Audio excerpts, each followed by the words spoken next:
Sur de crypto, les infos crypto pour ceux qui n'ont pas le temps, les gars, aujourd'hui on va faire de l'analyse graphique, on reprend tout à zéro, on regarde tout en détail et on se dit qu'est-ce qui se passe, où est-ce qu'on peut aller potentiellement, on va regarder tout ça ce matin, donc je pense que ça va être vraiment très intéressant de regarder cette analyse avec deux hypothèses qui me paraissent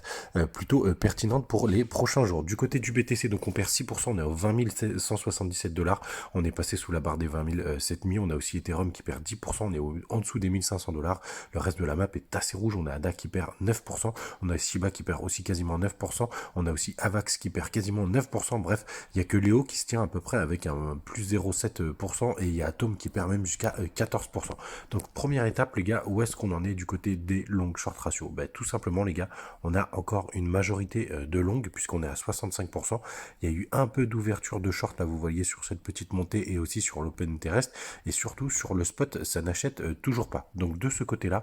ce que nous dit cet indicateur,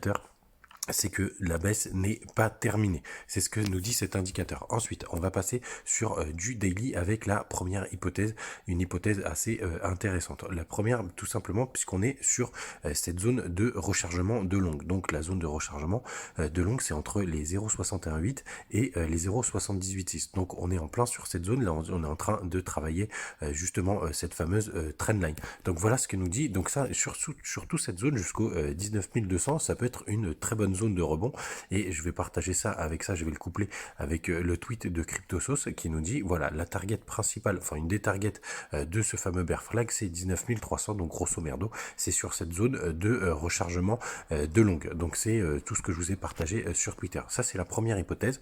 qui est assez intéressante et il y en a une autre qui est beaucoup plus baissière, enfin beaucoup plus baissière en tout cas dans un second temps, c'est d'aller chercher toute la liquidité qu'il y a juste en dessous de toutes ces mèches. Donc le dernier palier c'est cette mèche ici qui est au 18 667 $, et là dans ces cas là les gars ça veut dire qu'on devrait s'approcher des 18 500 $, et là pour le coup ça permettrait vraiment de nettoyer je pense une grande majorité de longues puisque tout simplement il y a beaucoup de stops qui sont juste ici, et ça nous ferait d'ailleurs un magnifique double bottom potentiellement en 3 jours, putain, peut-être même avec un plus gros W en weekly. Vous voyez on s'arrêterait juste ici, juste un peu en dessous, et ça ferait un magnifique W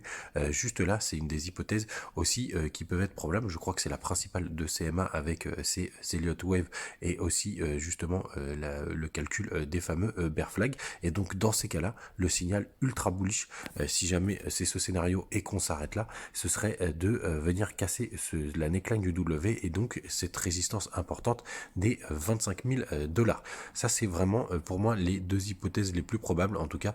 pour le moment.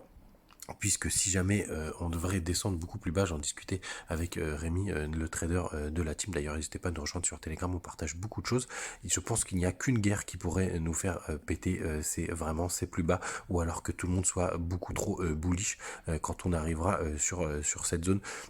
Mais pour l'instant, vu les inquiétudes du marché, je pense vraiment que ces deux hypothèses sont les plus probables, en sachant qu'effectivement, si jamais quand on touchera les 19 200, si on a encore beaucoup trop de longues